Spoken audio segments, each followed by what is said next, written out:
Μια φορά και έναν καιρό, σε ένα μικρό χωριό, ζούσε ένα μικρό κουνελάκι που το έλεγαν Λίλι. Η Λίλι ήταν πολύ δραστήρια και πάντα γεμάτη ενέργεια. Ήθελε να κάνει τα πάντα μόνη της και δεν της άρεσε καθόλου η ιδέα του σχολείου. Μια μέρα, η Λίλι είπε στη μαμά της, την κυρία Κουνελομαμά: «Μαμά, δεν θέλω να πάω σχολείο. Θέλω να πιάσω δουλειά αμέσως και να γίνω μεγάλη και δυνατή όπως εσύ». Η κυρία Κουνελομαμά χαμογέλασε γλυκά και απάντησε: «Λίλι μου, καταλαβαίνω ότι θες να γίνεις μεγάλη και δυνατή, αλλά πρέπει πρώτα να πας σχολείο. Εκεί θα μάθεις πολλά σημαντικά πράγματα που θα σε βοηθήσουν στη ζωή σου». Η Λίλι κούνησε το κεφάλι της αρνητικά και αποφάσισε να το δοκιμάσει μόνη της.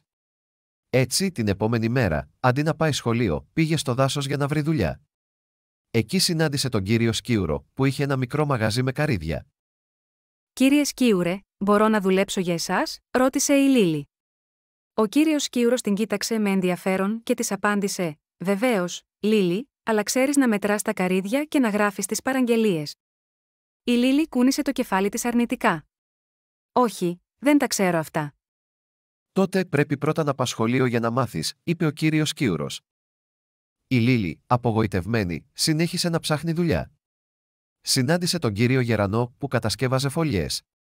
«Κύριε Γερανέ, μπορώ να δουλέψω για εσάς?» ρώτησε η Λίλι. «Βεβαίως, Λίλι, αλλά ξέρεις να χρησιμοποιείς τα εργαλεία και να σχεδιάζεις φωλιές?» ρώτησε ο κύριος Γερανός. Η Λίλι πάλι απάντησε αρνητικά. «Όχι, δεν τα ξέρω αυτά». «Τότε πρέπει πρώτα να πας σχολείο για να μάθεις», είπε ο κύριος Γερανός. Η Λίλι ένιωσε πολύ απογοητευμένη και γύρισε στο σπίτι της. Όταν έφτασε, βρήκε τη μαμά της να την περιμένει με μια ζεστή αγκαλιά. «Μαμά, κατάλαβα ότι δεν μπορώ να δουλέψω αν δεν πάω πρώτα σχολείο. Όλοι μου είπαν ότι πρέπει να μάθω πολλά πράγματα πρώτα». Η κυρία Κουνελομαμά χαμογέλασε και της είπε: «Βλέπεις, Λίλι μου, το σχολείο είναι πολύ σημαντικό γιατί εκεί μαθαίνεις όλα όσα χρειάζεσαι για να γίνεις μεγάλη και δυνατή. Κάθε πράγμα στον καιρό του». Από τότε, η Λίλι πήγαινε χαρούμενη στο σχολείο, έτοιμη να μάθει όλα τα σπουδαία πράγματα που θα τη βοηθούσαν να γίνει μεγάλη και δυνατή όπως ονειρευόταν. Και ζήσαν αυτοί καλά και εμείς καλύτερα.